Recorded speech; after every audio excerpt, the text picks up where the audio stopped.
already said yesterday about the trek. Maybe just for the benefit of those who have not heard me yesterday, I'll be happy to give a brief. This is the annual treks that I take to the Himalayas. Just got back from the very famous Bali Pass trek, a trek which typically takes 8 days, a trek which took us to the heights of 16,200 odd feet, close to 5,000 meters. It is considered one of the toughest treks for amateurs because you don't need to take a mountaineering course to be able to do this. What made it in fact, you can't qualify for this trek if you have not done other high altitude treks. Only those who have done are qualified to take this trek. We were told it's going to be tough, and then we really got a taste of how tough it was, because purposely they don't do offloading. Means you are meant to carry your own essential clothes and essential needs along with you, which comes up to close to, however stingy you are in what you pack, it would be minimum 10 to 12 kgs. Along with water, it comes up to 15 kgs. And every ounce of weight at that height is almost 10 times the weight, because oxygen is very less, and then you are walking on snow at high altitudes. It makes it very, very tough. So we all had to prepare. So we all were orienting for this trek for close to 2-3 months, and all that helped us to come back in single piece. What was the most inspiring is the mythology that was around these mountain ranges, especially when we reached the advanced base camp at 15,000 feet. We could get the first glimpse of the Svargarohini range. It's a range of 3 mountains, which became famous because that's the range, the mountains where the Pandavas scaled to reach the gateway to heaven. But sadly, everybody fell off except Yudhishthira, along with the dog in the form of Lord Narayana. So the story goes, through that one of the peaks, Yudhishthira and the dog reached the gateway to heaven. There are many mountains which are in that vicinity. Some are much taller than the Svargarohini range, which have been summited by trekkers, but the Svargarohini mountain has never been climbed by anybody. So it remains in its pure form where you can't conquer it. It has not been scaled, which is in itself a very divine presence where nobody can ever reach because of the sheer glacier with which it is. Nobody has ever climbed it. Considering people have climbed the summit and the 7 mountains, but Svargarohini has not been climbed. After we reach the Bali Pass, why is it a pass? Because we don't come back the same route we go. We go to the peak and then we pass over to the other side. Once we reach the summit, we could see the Saptarishi Kund, the other side of the mountain, where we could see the Saptarishi Kund. It's called the Saptarishi because it is said that the great 7 Saptarishis have meditated there. That convergence itself is mind-boggling. How is it that in different times of history, these great Saptarishis have meditated there? So it has got the name as the Saptarishi Kund, and in that Kund, Yamuna takes birth. The river Yamuna takes birth, and then it meets at Yamunotri. That's where the point many pilgrims take that journey to have that experience of Yamuna, where it ends up as hot spring. We didn't get that chance to visit the temple, but we got the glimpse of the birth of the river Yamuna. It is something which is truly words can't capture the grand beauty and the pristine presence of these Himalayan mountains. You will have to slog it out and rise to its level to get a glimpse of it. So very fortunate, thankful to everybody who made it happen for us, that these moments remain in memory with us for the rest of my life, and did share some of those pictures and candid moments with you all. Hopefully, some of you will be inspired to embark into the Himalayan ranges to experience that. That Pushpama is okay. Okay, I can. She is sarcastically. She's laughing at me when I said that you can take that journey. Indeed, it is. It's not possible to do everything, but wherever there are many opportunities that can be made, so let's explore what's possible, and then whoever can come along, can get a glimpse of that true divine experience of the Himalayas. Okay, so that's the reason they all were excited. Some of you who don't know why they're excited is because I just got back a couple of days back from this trek. Right, so let's get back to the text. We are doing the 16th chapter, Daiva Asura Sampad Vibhaga Yoga, the distinction between the divine and the demoniac. So the first 6 verses gives us the qualities of the divine and demoniac. We have already gone through 9 qualities. The last quality we learned was Satyam. Satyam is being truthful. Truthful is not speaking the truth. You may speak the truth and yet you may violate the fundamental principle of being Satyam. A simple example, we already dealt in detail. Imagine, we give this story to explain this concept. Satyam is not speaking the truth. You may speak the truth and yet you may violate the principles of Satyam. To explain this, a simple story. Imagine a young lady barges into this hall, gasping for breath, and says, "Sorry, sir, to disturb your gathering, but there are few guys coming to do wrong to me. Can you please protect me?" You say, "Yeah, please, you can go into the room, and there's another small washroom there. Go inside in the corner, get tucked, you'll be safe."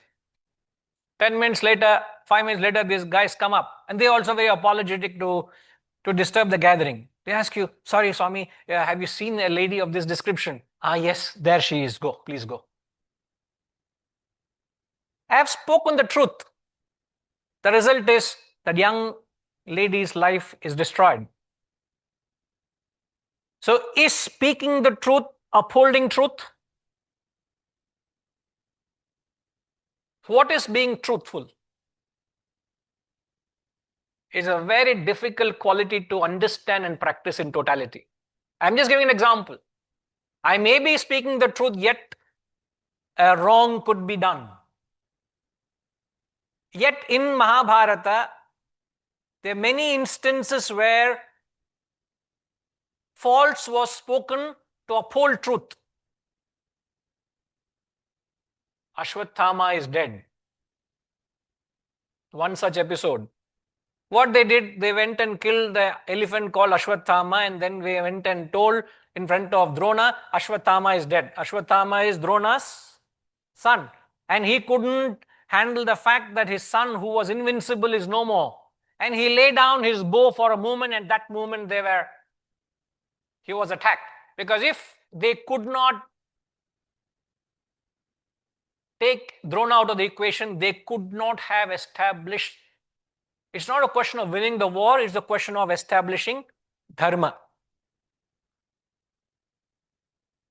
Another such episode is Karna being told to attend to his chariot wheel, being permitted by Arjuna, and Krishna telling, "Shoot," when he was midst of attending to his chariot wheel, which was stuck in the ground. So these are glaring moments where the Lord himself tells to break the law the law of warfare, which was against the rules of warfare those days. Even in Ramayana, Rama hid behind a tree and shot Vali, which was not against the norms of warfare then. You don't attack a person when he is not prepared to fight with you. And two people at war and you shoot from behind, it's unknown, unasked for. And for a man of caliber of Rama or Lord Krishna to have told them to break the law of warfare, to not uphold Satyam. Now you decide, what is Satyam? Is Satyam to speak the truth? Is Satyam to be upright in what you say and what you do? Is that being truthful? So you may blatantly break the rule, break the law, yet you can uphold the quality of Satyam. And a very thin line. Very thin line. You don't know where you're crossing the line. You don't know where you're upholding the truth. Are you with me? And when it comes to application, we'll have many challenges. Yes, Ramji. Sir, okay, pass the mic, sir.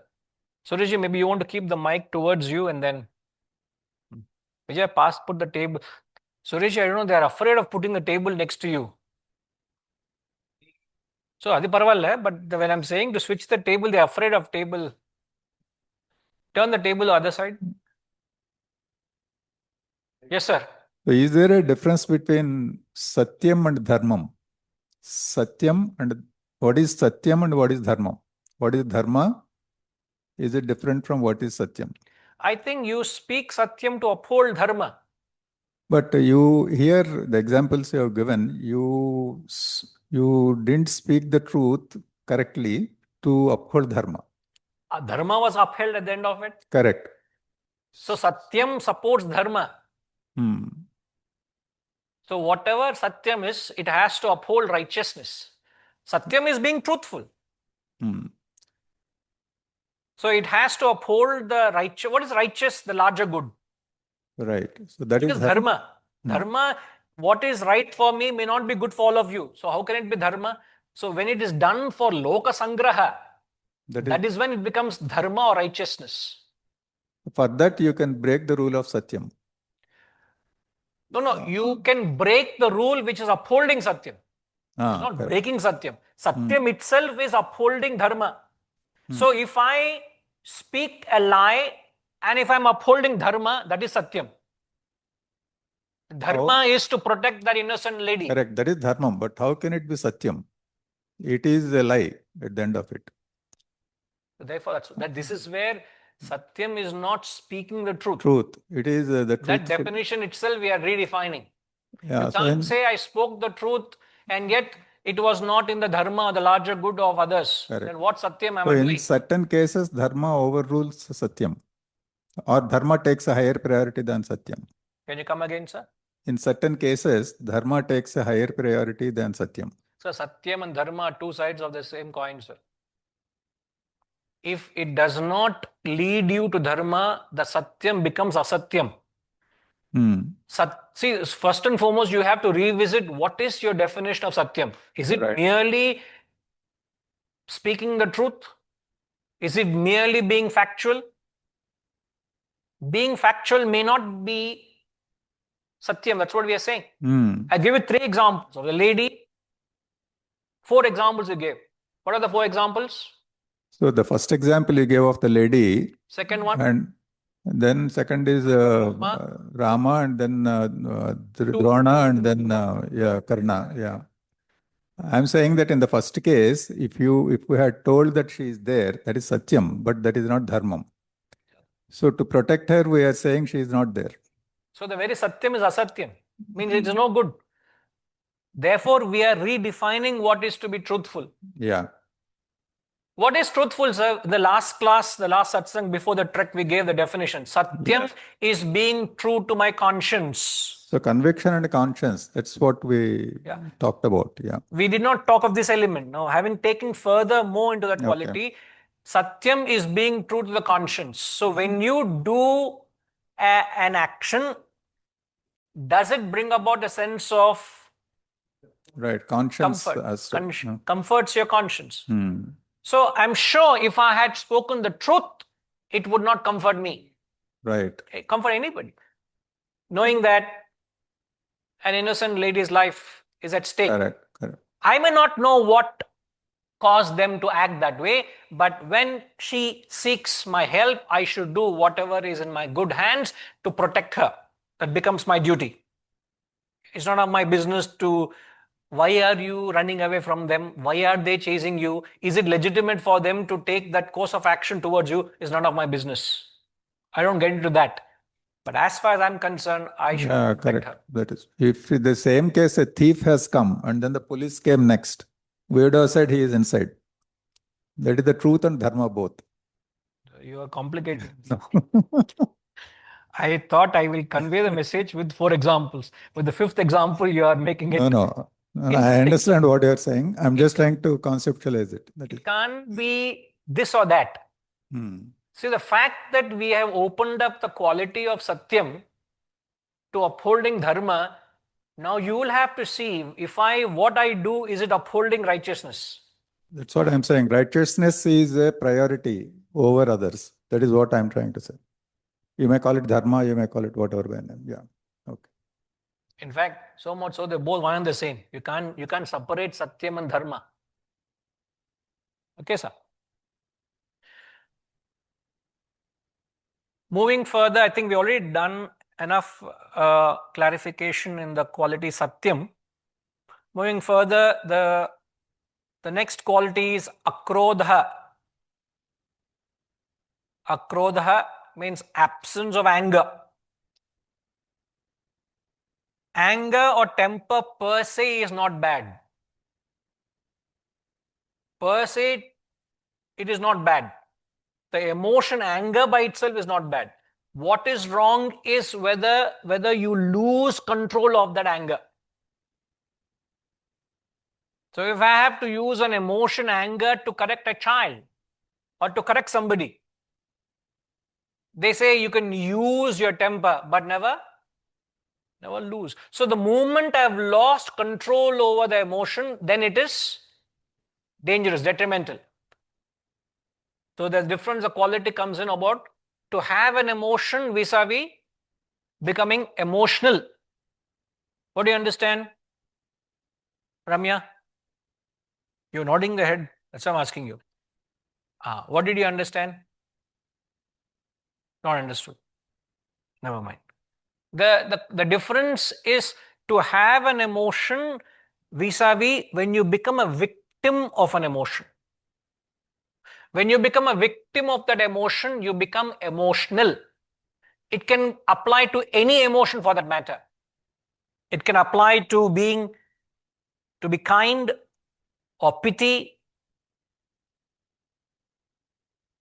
happiness, joy, where you get carried away by that emotion. So they say to have an emotion is a virtue. But to become a victim, when do you become a victim of what happens when you become a victim of the emotion? What happens when you become emotional? Ramya, can you answer that question? Should not be difficult to answer. The question is, you understood the difference between emotion and emotionalism? No. So those who are online also can just hear you. That's about all. Don't worry. Don't become emotional. What's happening to you now? This is becoming emotional. The moment you become nervous, you are emotional. Now tell me what happens when you lose your temper. Do you get angry? Lose clarity of thought. You lose clarity of thought. What else happens? Take out the temper on somebody else, which is not correct. Okay. And Then I may tend to say things which I don't mean. You start behaving unbecoming of yourself. You express that emotion who don't deserve that emotion. You lose clarity of thought. Your actions not constructive. I heard them, and then when I realize, I also feel bad that You I've feel- spoken to him. You feel a guilt, you feel bad. I shouldn't have done that. Yes. So when they say absence of anger, they mean losing control over emotions. It's not to be devoid of anger, but to lose control over your emotion. That's the quality. But if you use krodha for the betterment of others, accepted. That is also a krodha. Okay. Now, next quality is tyaga. Tyaga is renunciation. One of the most beautiful qualities.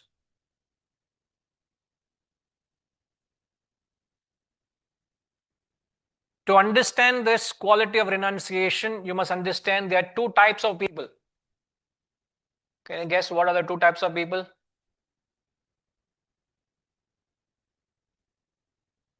To understand renunciation, there are two types of people. Huh? What happened, Rajasic fellows then? What happened, Rajasic? Huh? Ippathu vendama. So the two types of people are, one set of people are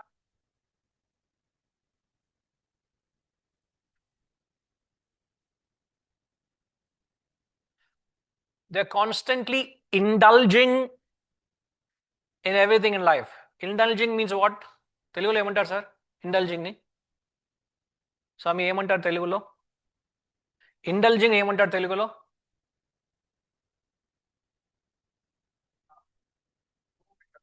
ఓపిక కాదు. Indulgence is not ఓపిక. What is indulgence?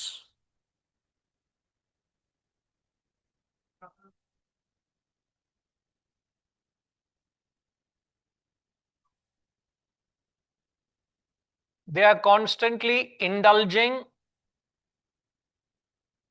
and they are neutralized to everything that they experience.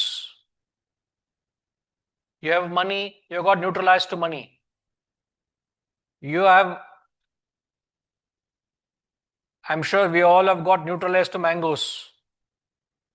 Because almost coming to the end of the mango season, correct, Vasantama, Junior? No, not neutralized. See, because you haven't had, you have not got neutralized. But those of them who have been enjoying the exodus of mangoes, you have been neutralized. You don't want. Is there anything else?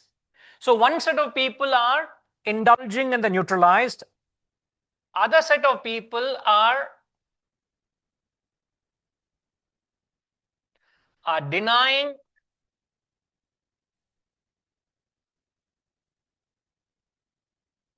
and are frustrated. మునిగి తేలడం అంటారా? Getting immersed or lost in it. So, to understand renunciation, you must understand these two extremities.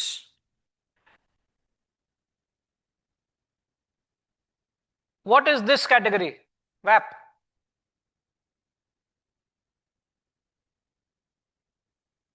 What do you call them?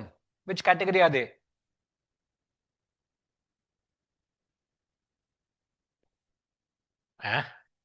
Oi, too far away, too long away from satsangs. Evident. Apparavaru, what category you put them under? Rajas. These are the Rajasic category. And this is not difficult to guess. Those who are denying from the contact of the world are tamas.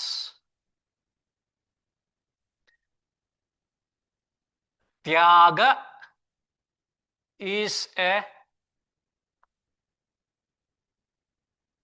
sattvic quality. Sattvic quality is in between these two. It's the middle path. Anything that you do, anything and everything, you are able to maintain a middle path. It's very easy to get to the extremities of rajas or tamas. So he's not in it and getting lost with it, or keeping away from it and denying it.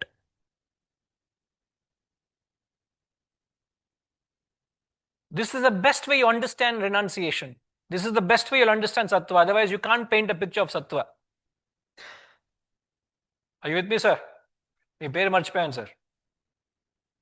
Yes Anil ji, good to have you. దాని తర్వాత ఇప్పుడే వస్తున్నారు మీరు. Right, good. You're following sir? So how do you describe sattva? The sattva is where you are. How do you paint a picture of sattva now?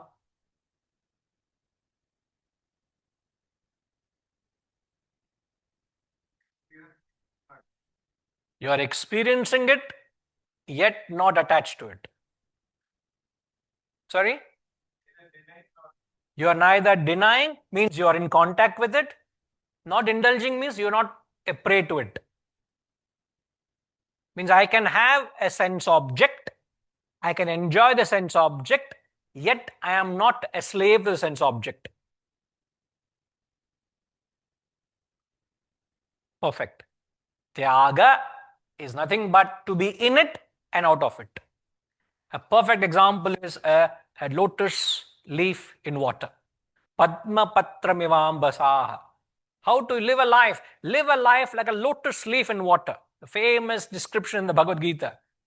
So I am in the thick and thin of everything that life can throw at me, and yet I am not touched, I am not impacted, I am not conditioned, I am not affected by anything that I am contacting, anything that I am doing. That is true renunciation. But to deny and say, no, I don't want to keep in touch with it, I have nothing to do with it, that is not a test of renunciation. It's not a test. Test of renunciation is, can you be in it and yet be out of it?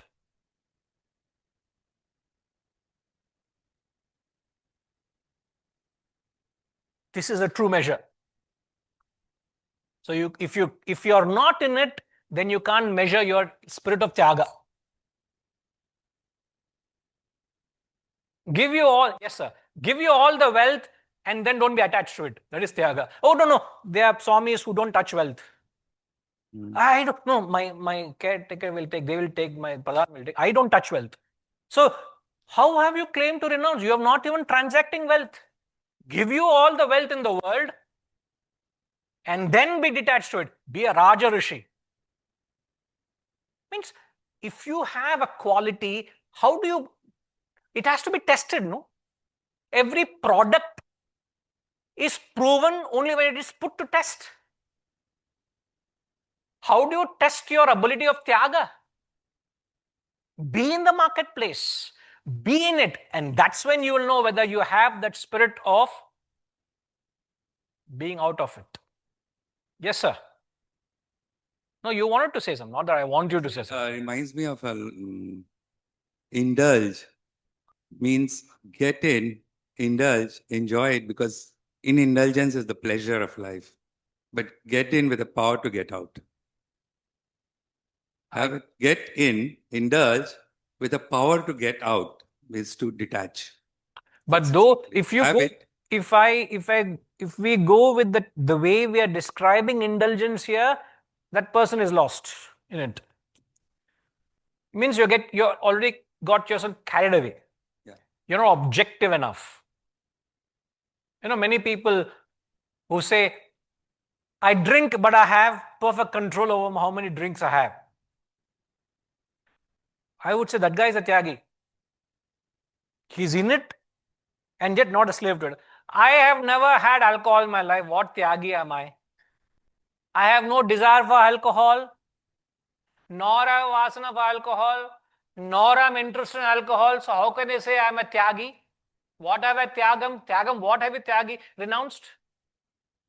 If I claim to have renounced, you have the right to question me and say, so what have you renounced, sir? Oh, I have renounced alcohol. So you can only renounce something that you possess, no? Isn't it? Only when you have a desire, you can have a mastery over it. I may have done enough karma in the Purva Janma that I have no vasanas for it. That is my spiritual quotient now. But I can't use that as a test of my strength. Strength is measured only with reference to your weakness. And your strength is measured in areas of your weakness, which is your vasanas. So measure it there. How much am I risen above it? So it's an interesting concept, because many people describe Tyaga as, see, as you all know, tamas mocks sattva.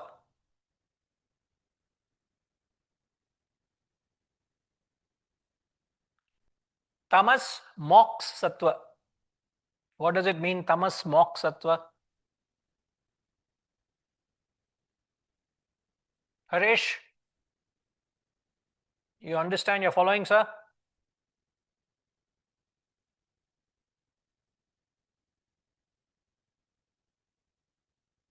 Yes, Guruji, I'm following very clearly, Guruji.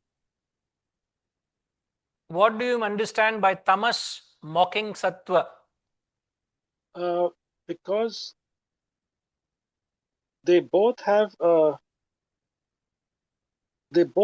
trait of calmness, or because tamas is very, very often disguised as sattva, but only thing is tamas is lack of action and sattva is full of dynamic action, but both are done in a very calm state. Harish, my question is not to differentiate between tamas and sattva. My question is, Okay. how do we say tamas mocks sattva? What do you mean by that statement? That you're answering a different question. The question is, Okay. tamas mocks sattva means those who are tamasic people think they are sattvic. They believe they are sattvic. Therefore, the question, can you explain that statement? Because they think they are sattvic because they feel by being detached from the world or renouncing from the world, in their point of view, that's a sattvic trait. So they have a false misconception of that role to play in life. Could you come again, please? The tamasic people feel they are sattvic because they feel they have a misunderstanding of renunciation or from society or from life. So they feel by renouncing their desires or their availability in the marketplace, they are sattvic. But actually, it's the opposite. So they feel that. That is their interpretation. They feel that sattvic people are renouncing because sattvic people renounce it mentally, but tamasic people renounce it literally. So they feel they are misunderstood the meaning of that renunciation, for example. Okay.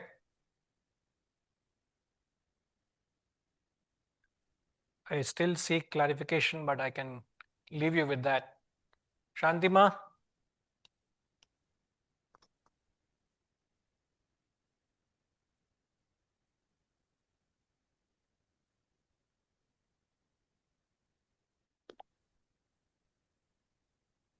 Hari Om Guruji. You can speak a little softer.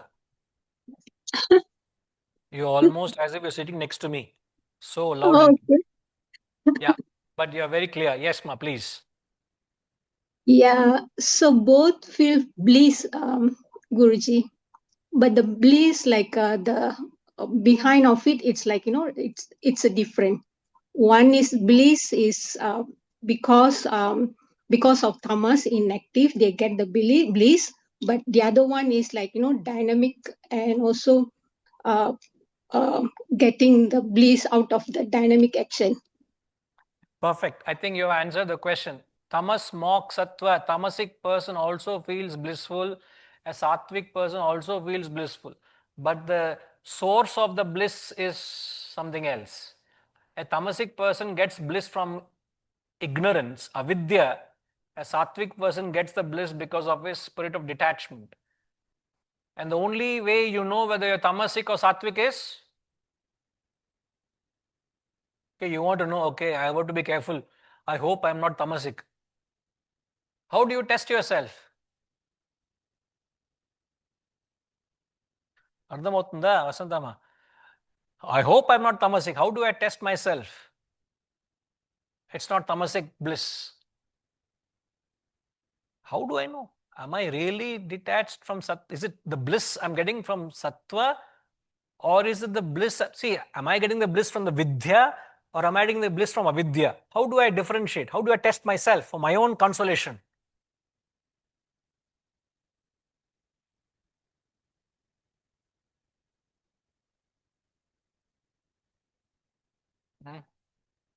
Huh? Okay. How do I know? See, how do I verify that it is either tamasic or sattvic? Double verification I want. I can be fooling myself. Oh, I'm a very active person. It's not a question of just physical action, it's the association. It's a relationship with the object or being. The moment I keep distance from a person, I'm blissful. That also is tamasic bliss. The moment I'm in relation with that person, I've lost the bliss. So the test to know whether you're sattvic or tamasic is get into action. Just get into action, it starts speaking volumes of what your true character is. Because the moment you get into action, what happens?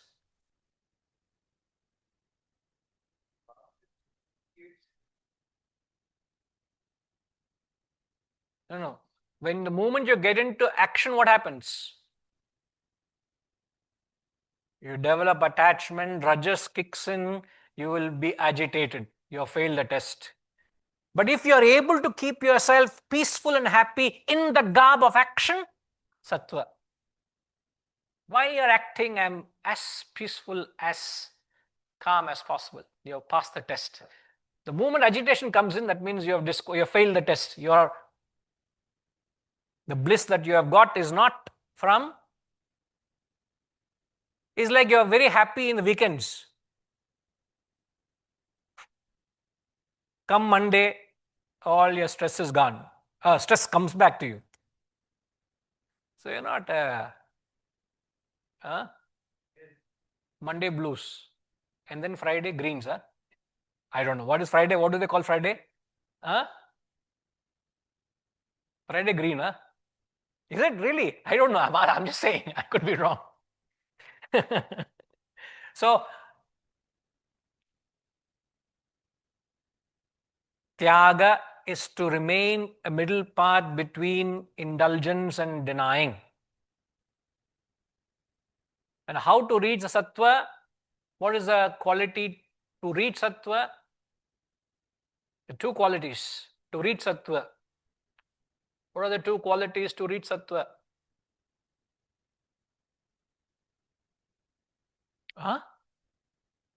Karma, phala, tyagam. Are they two quality or one quality are they? Where is karma and phala tyagam? All right, good guess. Somehow he is fitting in the qualities into this. What are the two things you need to practice? How do you practice renunciation? Two qualities, action, renunciation. What is this? How can, first and foremost, understand renunciation cannot be practiced.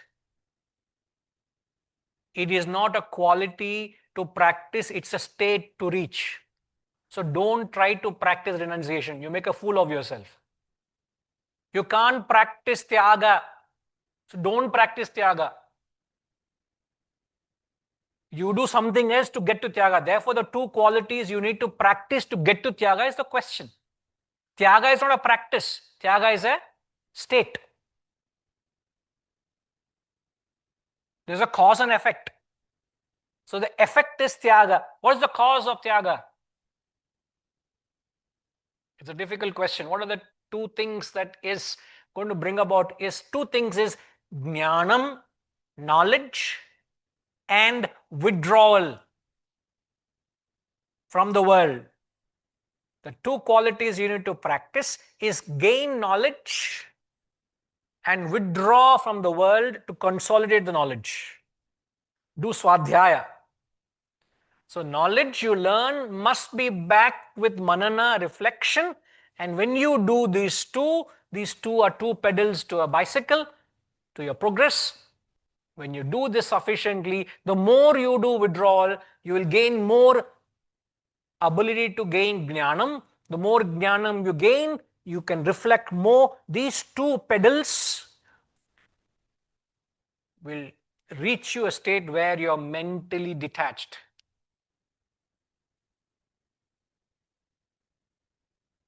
So the knowledge you have, is it enough? Is it being supplemented with sufficient withdrawal for manana? Mere withdrawal will lead you to madness.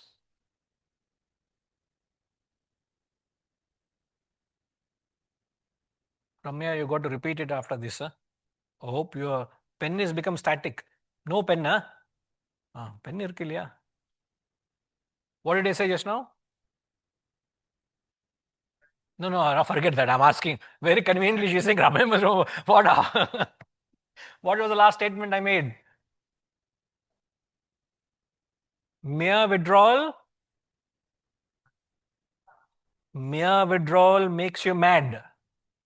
Only knowledge will make you wise. I'm saying you become wise when you have jnanam and withdrawal.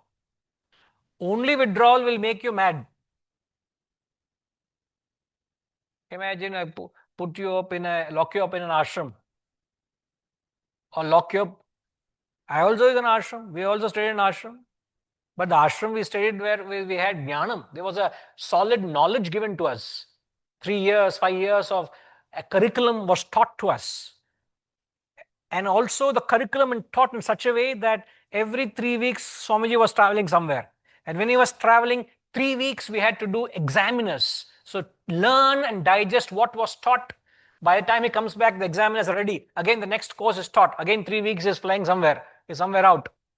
So we were given enough opportunity to consolidate the knowledge. Also, every day, every knowledge session, imagine we had 9:30 lecture in the morning, was backed up by sadhana 3 o'clock to 4:30 reflection.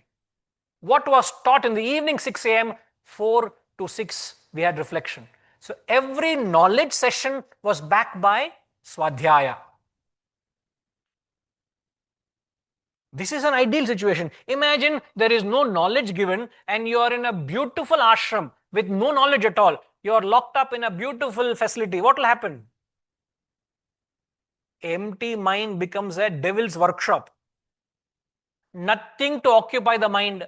What will happen? You will go mad. All sorts of thoughts will come. Mind will go helter-skelter. You don't know how to discipline it. You don't know what's happening. And you will be frustrated. Why? You're not able to satisfy your desires. I want to do this, I want to do that. Lock you up in an ashram. No outlet. You'll go mad. You become a hypocrite. Suppressed, repressed. So that's why I said mere withdrawal will make you mad. The next is only knowledge I give you, no withdrawal. What will happen? What would happen? Only information you have. What will happen? Become very arrogant. I know. I have read the scriptures. I know the Gita. I know the Upanishads. I have heard him. I know. So that ahankar comes in. But when you bring in the combination of knowledge and withdrawal, then comes that spirit of vairagya, that spirit of renunciation. Then you are in the marketplace. You are not affected by anything that happens to you, but the test is in the marketplace. You can be away in the marketplace, but you will often test yourself by being in the marketplace. just to see what is your mind up to. How much control have you got over it? That is tyaga. Okay. Moving on, the 14th quality is Shanti. Shantima, it's not, I'm not asking you, but Shanti. Shanti is peace. When does one find the mind peaceful or at rest?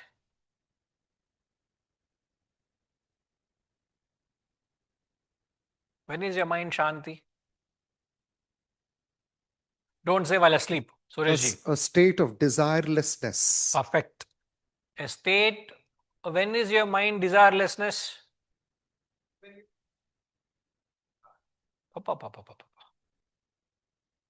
The poetic description. When your mind is at sleep, peace when it is in deep sleep also. There are also no desires. Relatively, when the desire doesn't become an obsession, that is when your mind is peaceful. You can have desire, but if the desire is at rest, now what's happening? Ramya, you have desires, no? How many desires you have? What's happening to all of them now? No, right now they're rotating. Don't tell me. Right now they're rotating. Ayyo. Then I will not punish you. Please go behind the desire. We can't, isn't it? So imagine if the mind, which has all the desires, and the moment any particular desire, you develop an obsession for it, to acquire and enjoy, what would happen? You put into action, then what?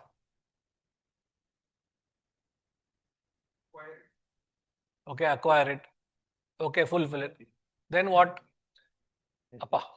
Attachment. Mind starts behaving like an unruly horse. Story solungo. We haven't had a story of an unruly horse so far. Uncontrolled horse, an unruly horse. So the moment the mind develops a vega is a force. When the mind runs behind the objects and beings of the world, it develops a force, a momentum, and that obsession for the objects and beings of the world unsettles the mind. You've lost your peace of mind. In pieces, correct? Your mind is in pieces. So therefore you can say the more desires you have, the more agitated you are. The less desires you have, the more peaceful you are. This is the formula. But the concept of the world is ulta. What is the concept of the world?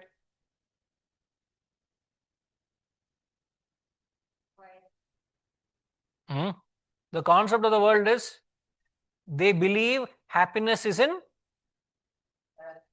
running behind the desire, acquiring it and enjoying it. The whole concept is ulta. But is there happiness in it? Sure. This is what? No. You think happiness is in getting what you want, but is there happiness in it? Sorry, sir? The whole world is running behind that.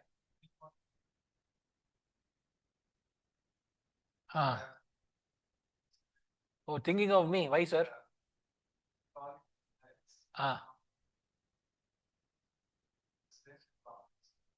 Oh, why you thought of me, sir?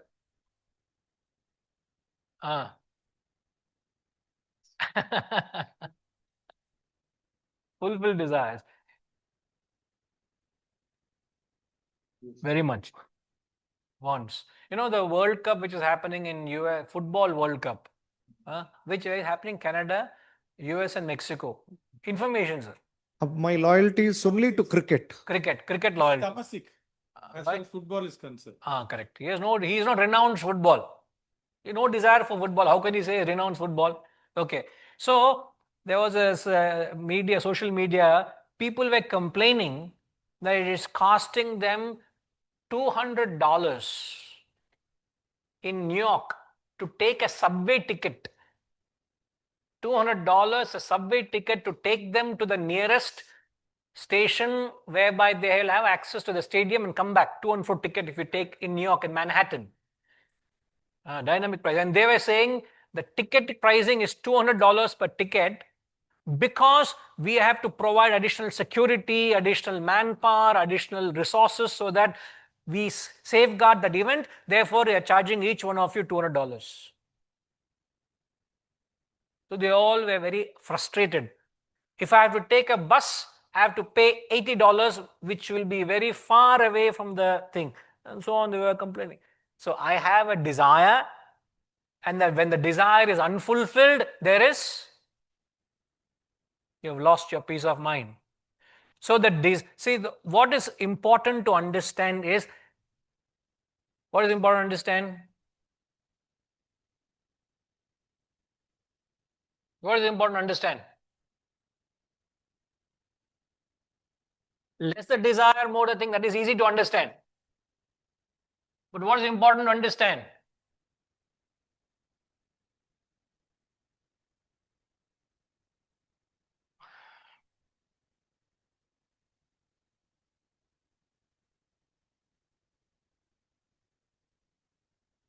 This is easy to understand, isn't it?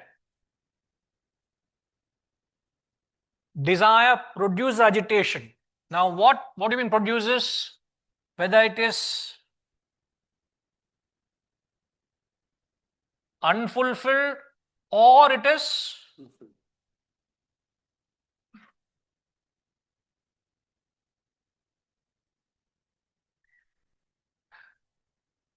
both ways you are agitated.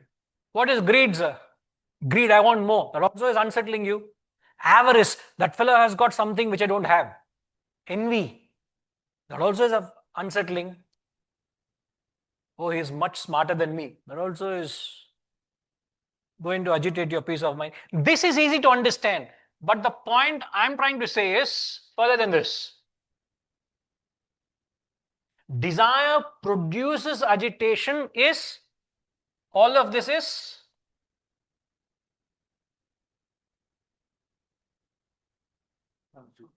ashanti, no peace, you lost your peace. This is, the world doesn't understand this. What is the world doing? Everybody is chasing their desires. As Ramji was saying, come to us, all your desires will be fulfilled. Making a fool.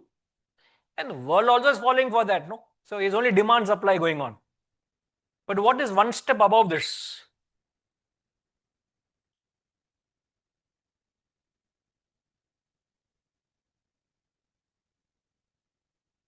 What is the question? Uh, One step above desire. This is easy to understand. But qualifying desire, they're saying one, which is what you have said. What did you say just now? More desires you have, the more agitated you are. The less desires you have, the more peaceful you are. Not less, more peaceful. Less agitated or more peaceful. In that context, what you must understand is,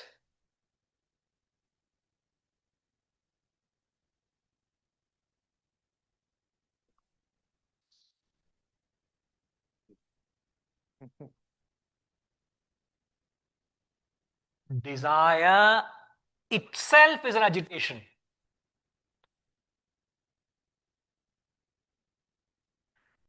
Desire produces agitation is one thing. To have a desire itself is agitation. Headache starts. What is a desire? An impulse, isn't it? It's a thought throbbing in me. That thought will throb until I satisfy it. Imagine you are free from the throbbing of the thought in your mind. ఏమవుతుంది? ఆ thought మనసులో లేదు. What will happen? Shanti. There's nothing bothering me. The fact that the thought is being housed in the form of desire, there will be the throbbing, there will be that impulse that agitation. So desire itself is an agitation. Desire furthermore creates series of agitations. All of this leads you to a Shanti. So Shanti is where you are risen above the desire. Yes, sir.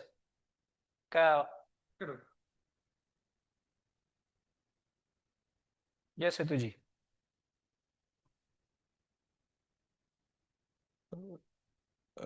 This desire creates agitation, and we chase it, and when it is fulfilled, we always feel the that object we got is the one which is giving happiness.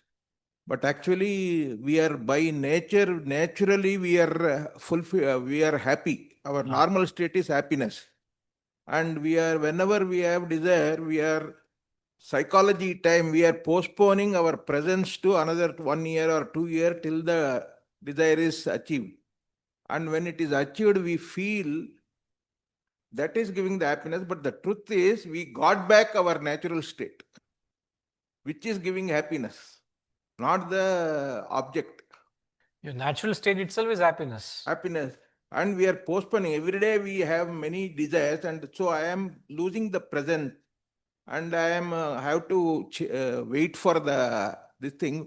But ultimately, all the time I am thinking my purchasing the object or whatever my target is, when it is achieved, that has brought me. It has not brought me. I am since it is fulfilled, I have a pause. That pause is I am coming back to my normal state.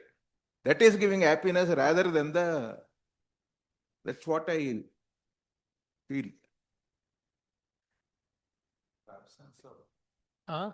Our true nature is happiness. And we do get it when we are in early morning when get up, or sometimes we do get it because we get back True to nature. nature for seconds at least. So what is the opposite of kamaha? Tanik Ramji ke baat. What is the opposite of kamaha? Vap? Opposite of desire.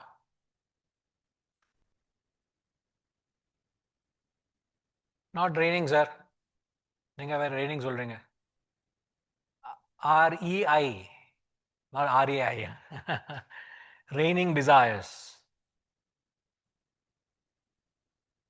That is a literal opposite you're giving. If I should not act on desire, how the hell should I act, sir? Oh, you please give me a solution also. No. Somebody would say, sir, you're saying don't have desire, don't act on desire. Then how should I act? What should I act? How should I act? How am I to become like a vegetable? No, Or a stone? if you are a sattvic person, you. So even the sattvic person has desires, no? That's what I'm saying. Then you fulfill the desire but have no attachment to it. How is that possible, sir? How is that possible? That's why it is sattvic, sir. It is not possible. What is the opposite of Vasantama? Mir mic తీసుకోండి. No expectation of the fruits of your action. Desire you. Then what are you acting then? What are you acting on then? You are talking about renouncing the karma phala. But I am asking, what are you acting on? Setuji, undanni మీరు. Setuji, మీకు given chance. మీరు ఉండాలి. Huh? It's all on the motive with which you act. Don't lose your track. If you are not acting on desire, what are you acting on?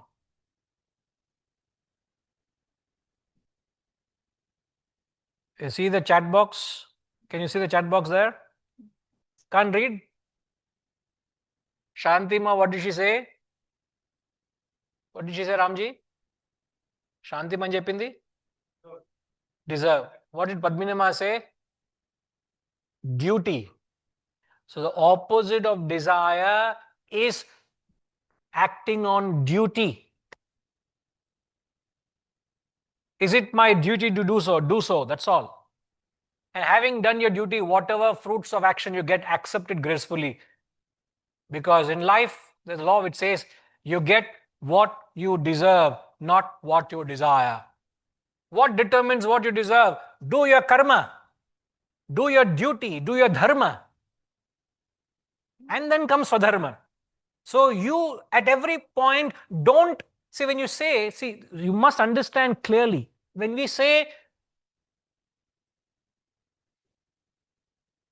desire, opposite is duty. When we say duty, it is my obligatory, isn't it? What determines, what separates the two?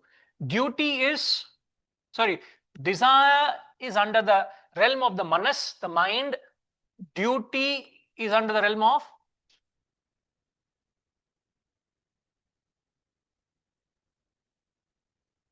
and when you operate on desire, what we said, all the emotions come and destroy your peace of mind.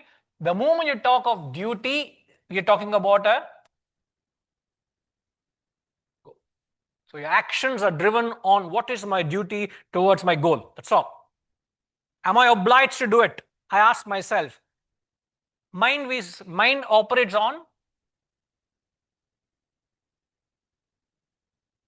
raga dvesha. Intellect, there's no question of likes. I like to do it or not. I ought to do it. I do it. So there's the sense of purpose to your action. But when you act on the mind, you're operating on endless desires. Your mind is running helter-skelter. You don't know what you're chasing. You don't know what you're running behind. But when you have an intellect, there's a clear purpose. And having done so, then all your life will be driven on this principle. You get what you deserve. Never what you desire. So you will never get whatever you desire in life. Always get what you deserve. And what determines what you deserve is what duties you do, what actions you do in the right manner. Perfect, Shantima and Padminima. And that is how you restore your peace of mind. Because if you don't, so how you restore your intellect, your peace is by acting on intellect. You operate on the mind, you have lost the peace. So the question you got to ask yourself, am I acting on my like? Am I being driven on a desire? Or am I acting on my duty? At that point, if you dismiss it, you're safe. But thereafter you get into it, you're trapped. Chepanma. Soumya asked question. But before that, I just wanted to Yeah, ask. please. So it looks like having desires is like totally bad. I mean, that's how the whole conversation here looks like we should be bound by duty, and having desires is something which is not good. So you want me to give a little leeway here? Concession? Because I'm looking at the stages of life that we evolve through. There are stages when definitely there will be desires. Now, I don't know whether somebody can classify well between a duty and a desire, but there will be desires at certain stages of life. All stages of your life will have desire. I get it, but assuming that intellect becomes sharper than mind at certain point in time, maybe you can think more about duties. But there are certain stages of life earlier. Give me an example. So when I'm just talking very layman type, when 2025, I may have more desires than probably when I have at 40 and 45, a control of my desires is better. So the question I have here is, for example, we say that you get what you deserve, never what you desire. But we keep always constantly striving ourselves to do better in life. Now, whatever that better definition is. So for example, from education perspective or from growing in life, like we are all saying that we are running, chasing, right? But at certain stages in life, if a 30-year-old, if they don't do certain things, then we consider them as not being in life, not living the life, not doing what they should do. For example, if they are not successful in their careers, if they're not doing things, then is that they are not doing their duties, or is it that they are lacking a desire to go up in life and hence they are what they are? So that's a little confusion I have, because the whole conversation here looks to me that having desire is bad. See, can you not say with reference to my job, I have an obligation to keep myself updated with the technology and the trend so that I'm able to serve my job better? It's an obligation on my part that I can't hold back to the knowledge 20 years ago I've learned.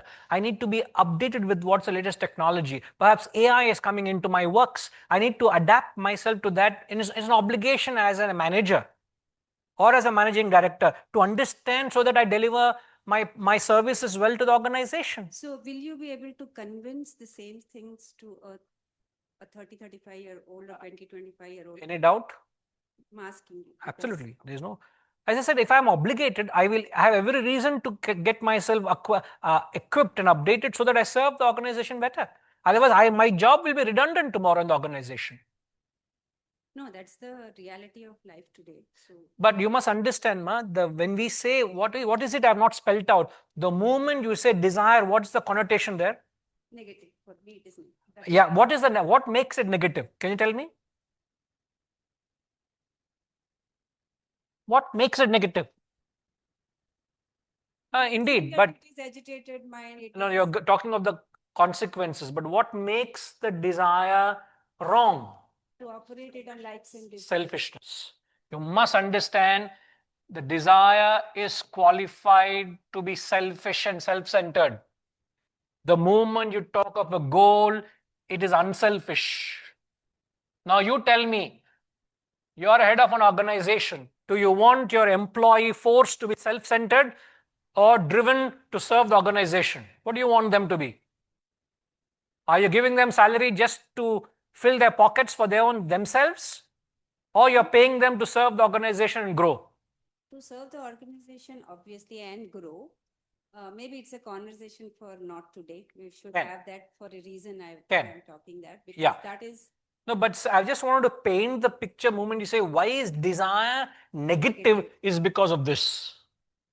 That selfish attitude is like a drop of lime in milk. It spoils it.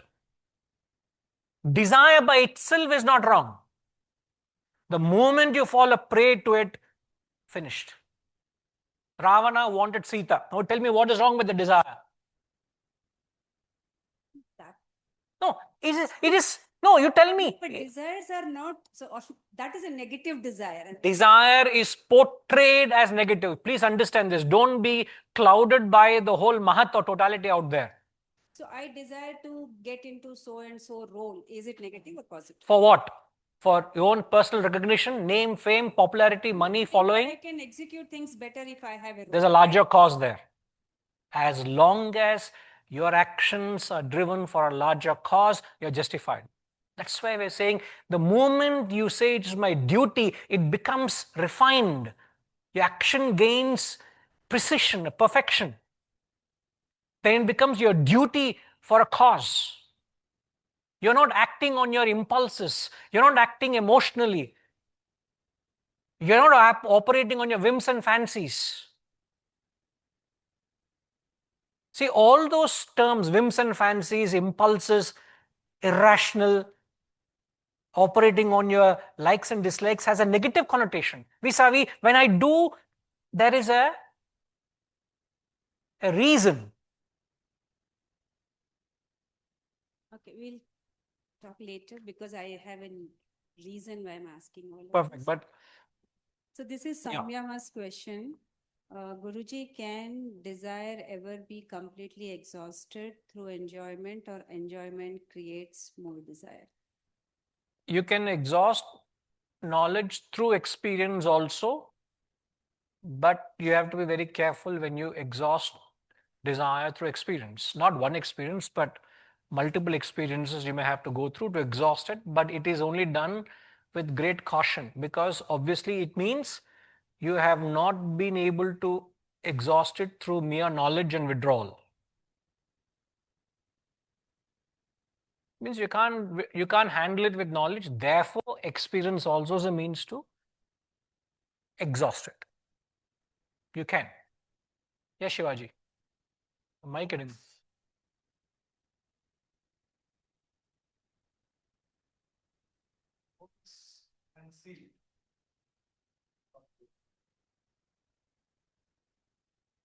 Goal is conceived by the intellect. Correct.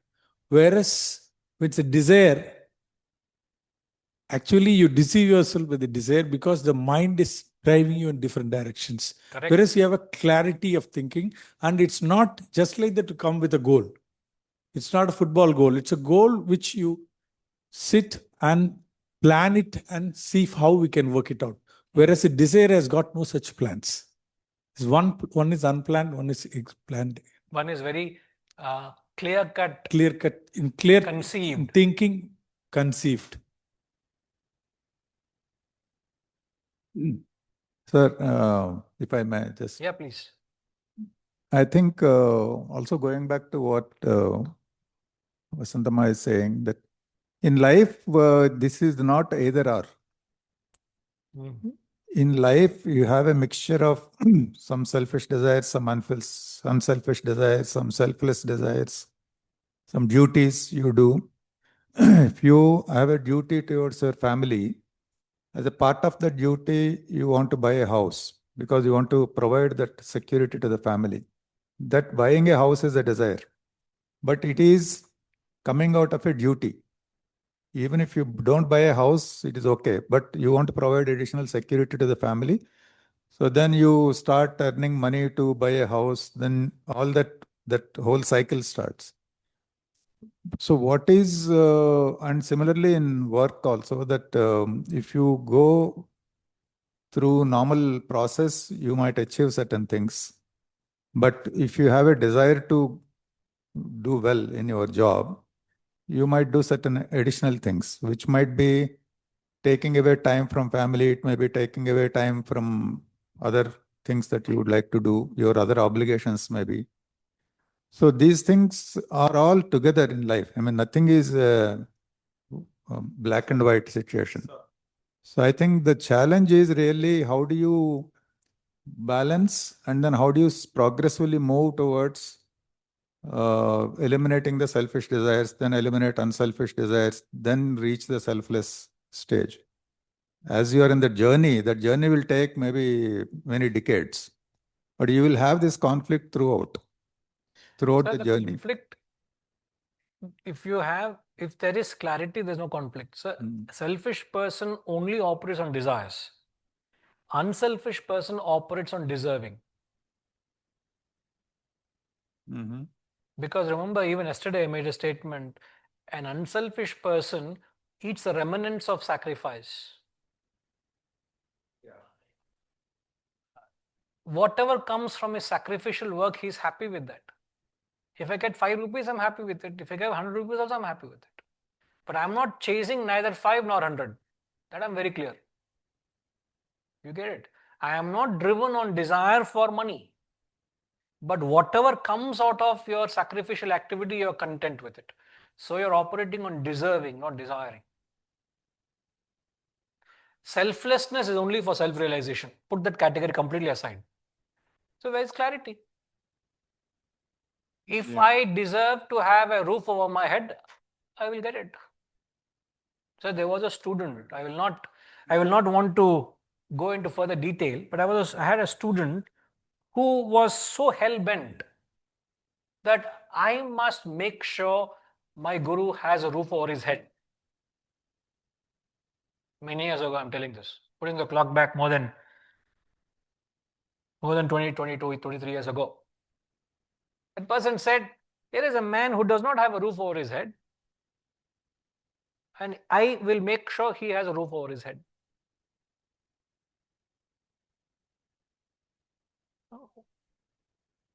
I am not running to have a roof or 2 roofs or 3 roofs over my head. I can't afford to have a roof over my head myself. In a foreign, when I was in Malaysia, I didn't have a roof over my head. That person had the thought that I want to give my guru a roof over my head, where his family is protected, provided for. The fact that that man is not thinking of himself and is trying to serve this knowledge, does it not become my duty for him? I didn't tell her this. So I have never been driven to have a roof over my head for my family. I mean, jokingly also I've quoted in other contexts. One lady who had an argument with me that, don't you have to provide education for your daughter? I am not bothered of earning resources to get my daughter educated. So I don't feel compulsed that I should stoop down to the level of entertaining desire just because I've got a family. I will still operate on the realm of deserving and let providence determine what I deserve rather than me falling a prey to the desire. So desire is selfish, deserving, unselfish, selfless is self-realization. But unselfish is, to what extent can you keep operating on duty? A higher cause, a higher cause, higher cause.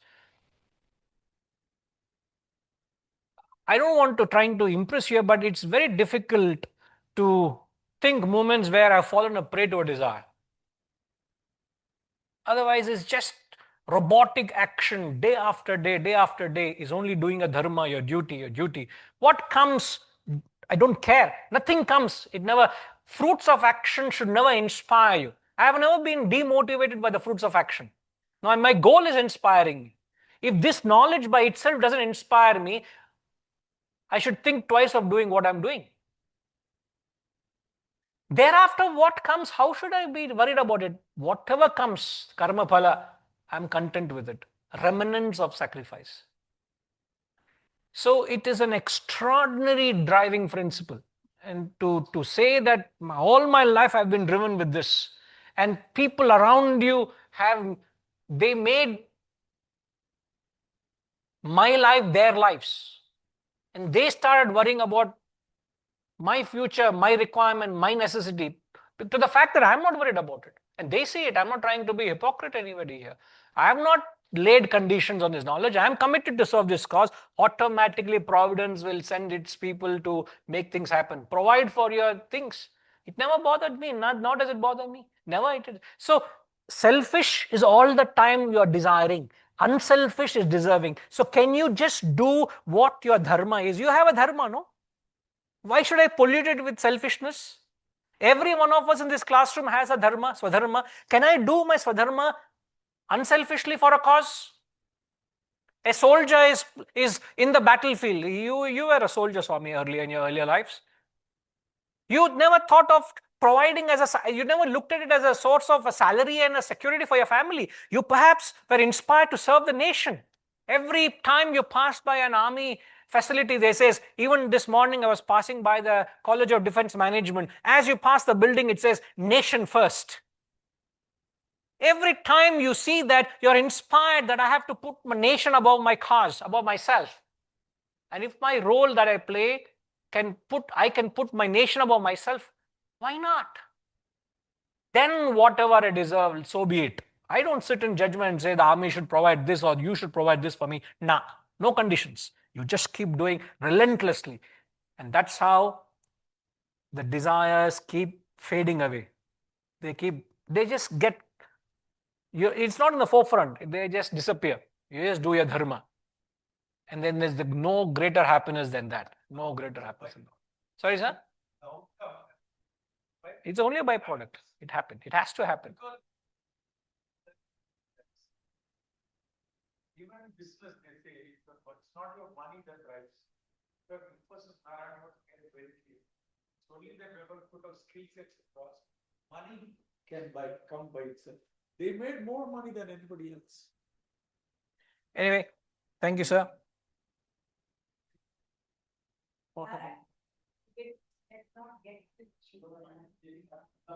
Debatable or not?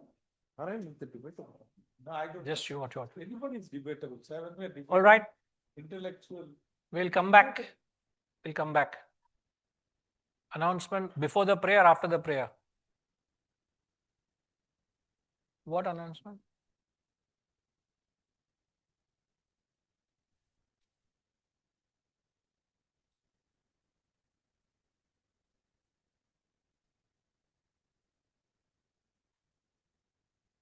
Hari Om. The 10 BE certificates have been sent to all the donors by on your WhatsApp numbers. While some of them have acknowledged, many of them have not even opened. I request all the donors to kindly check your WhatsApp messages, star the certificates and save them, and kindly acknowledge the message. Thank you. What has been sent? The 10? 10 BE income tax exemption certificates. Many have not opened also, sir, Guruji. So please open the message which Jayama has sent. Yeah. It could have come either from the foundation phone or through my phone. Kindly save the certificate in your gallery and star them, because sometimes disappearing messages automatically gets deleted. So I request all of you to kindly open and acknowledge the messages. Thank you. Om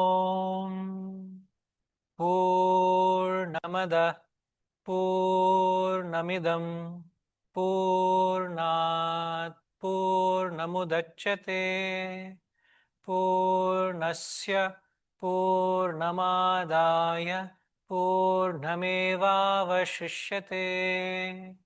Om Shanti Shanti Shanti. Hari Om.